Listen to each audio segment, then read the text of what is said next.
एक है, हम सब एक है. असा कसा देत नाही, असा कसा देत नाही, संघटनेचा विजय असो, आपरो संघटनेचा विजय असो. हमारी संघटना हमारी ताकत, की ताकत हमारी हमारी ताकत हमारी नियत, हमारी ताकत हमारी नियत. आपरो संघटना जिंदाबाद, अरे हमारी संघटना जिंदाबाद. हमारी संघटना आपरो संघटनेचा आपरो संघटनेचा आपरो संघटनेचा आज संपूर्ण महाराष्ट्रभर आफ्रो संघटनेच्या वतीने एक दिवसीय धरणं आंदोलन आयोजित करण्यात आलेलं आहे. त्याच अनुषंगाने एकूण महाराष्ट्रामध्ये 22 जिल्ह्यामध्ये आज प्रत्येक जिल्हाधिकारी कार्यालयासमोर धरणे आयोजित करण्यात आलेले आहे. त्यापैकी नागपूर जिल्ह्यामध्ये सुद्धा संविधान चौक, रिझर्व्ह बँक चौक नागपूर येथे सुद्धा होत आहे. या संघटनेचा आणि आजच्या धरणे आंदोलनाचा उद्देश एकच आहे की 2019 मध्ये जे अधिसंख्य करण्यात आलेलं होतं बहिरा प्रकरणामध्ये, ते अजूनही क्लिअर झालेलं नाही आहे. त्यामधनं बऱ्याचशा मागण्या क्लिअर झालेल्या आहे. आणखी उर्वरित 3 मागण्या आहेत, ते आमच्या मूळ मागण्या आहेत. मूळ मागणीपैकी एक मागणी अशी आहे की कर्मचारी, अधिसंख्य झालेला कर्मचारी जर मृत झाला तर त्याला मय्यत म्हणून त्याच्या वारसदारांना नोकरी लावावी. नंबर 2, आश्वासित प्रगती योजना आहे 10-20-30, पहिले 12-24 होता, आता त्या अनुषंगाने सुधारित करण्यात आलेलं आहे 10-20-30. ही सुद्धा सुधारित आश्वासित प्रगती देण्यात यावी.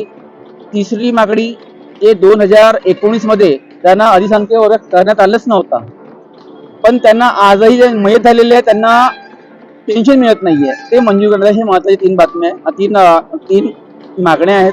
आणि ह्या मागण्यासाठी आपण आज आंदोलन करतो आहे. त्याच अनुषंगाने अधिवेशन सुरू आहे, मुंबईमध्ये अधिवेशन सुरू आहे.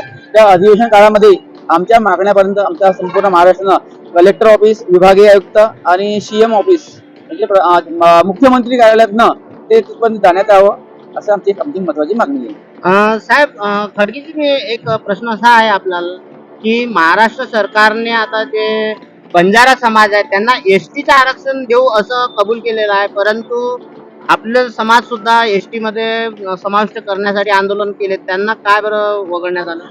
आजची गव्हर्नमेंट जी आहे, जी आजची सरकार बसलेली आहे, ही सरकार पूर्ण जातीवाद आहे. आता एक नुकतंच उदाहरण आपल्याला मिळते आहे. नागपूर शहरामध्ये एसटी म्हणजे हलवा संघ खूप मोठा झालेला आहे. त्याच विरुद्ध आपले गोंड समाज आहे, हा सुद्धा जास्त प्रमाणामध्ये लोकसंख्या आहे. पण आता आपल्याला नवीन उदाहरण पाहायला मिळालेलं आहे की मायाताई युनातेला राज्यसभेची तिकीट मिळालेली आहे. वास्तविक पाहता राज्यसभेमध्ये एक शिक्षित असलेलाच प्रवर्ग जात असतो. याच्यावर लक्षात येतं की शासनाने आम्हाला टोपी घालते आहे, आम्ही लोकांना टोपी घालतो, शासन आम्हाला टोपी घालतात आहे. तर असं होऊ नये. मग मी त्यांच्या विरोधात नाहीये, फक्त आमच्या शुल्लक 3 मागण्या आहेत, 3 मागण्या करण्यात यावं. आणि सरकारी, तुम्हाला माहिती आहे, आता जास्त बोलण्याचं कारण नाहीये की सरकार निव्वळ जातीभेद आणि व्होट बँकसाठी करतात आहे. बंजारा समाजाला एसटी प्रवर्गामध्ये समाविष्ट करून घेण्यात आलं तर हलबा समाजही रस्त्यावर उतरेल का? नक्की उतरणार आहे. आणि दुसरी गोष्ट, बंजारा समाज जे म्हणतात आहे तुम्ही, त्यावर त्यांची राजकीय शक्ती भरभक्कम आहे, तशी हलबा समाजाची शक्ती नाही आहे. एक आमदार होता, ते मोठ्या मुश्किलीने त्याला सांभाळलं 15 वर्ष.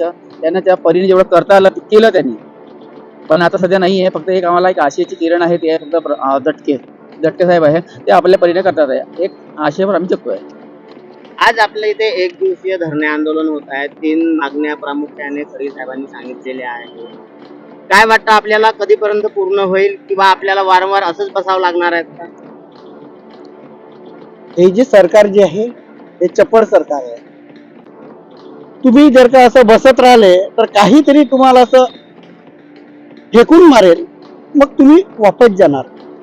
पण या सरकारने आमच्यावर जे जे काही होतं भरपूर काही दिलेलं आहे, पण हे क्षुल्लक आहे. आणि ते क्षुल्लक जे आहे खूप महत्वाचे आहे. 10-20-30 हा जो प्रश्न आहे हा पदोन्नतीचा नाही आहे. आपण जेव्हा सरकारी नोकरी करतो, नोकरी केल्यानंतर तो त्या पिरियड पर्यंत पूर्ण करतो, म्हणून त्याला तो भाग एक पैसा वाढवून देणे, एक इन्क्रिमेंट देणे, त्याला पदोन्नती नाही म्हणता येणार. पदोन्नती कशी असते? माणूस कामाला लागला, नोकरीवर लागला, 6 महिन्यात, 1 वर्षात, 2 वर्षात त्याचे प्रमोशन होते. प्रमोशन वाढलं की त्याचे ऑटोमॅटिक इन्क्रिमेंट वाढते. याच्यामध्ये तो तसा नाहीये. तुम्हाला ती जे स्लॅब आहे 10 वर्ष, 20 वर्ष, 30 वर्ष हे पूर्ण करावंच लागेल. त्यानंतरच तुम्हाला त्याचा आधार मिळेल. यासाठी आम्ही 10, 20, 30 त्याचप्रमाणे जे कोणी मृत्युमुखी होतो, कारण याच्यामध्ये आपलं नोकरीवर असताना मृत्युमुखी झाल्यानंतर त्याच्या वारसाला अनुकंपावर नोकरी मिळावी, यासाठी आम्ही आज हे धरणे आंदोलन करत आहोत. सरकारचं लक्ष वेधण्यासाठी आहे, पण हे सरकार आम्ही जे या धरणं आंदोलनावर बसलेलं आहे हे निश्चितपर्यंत सार्थक होईल असं आमच्या मनाला वाटतंय. यासाठी आम्ही इथं आवाज वाढवण्यासाठी, सरकारचे लक्ष वेधण्यासाठी आम्ही हे आज केलेलं आहे.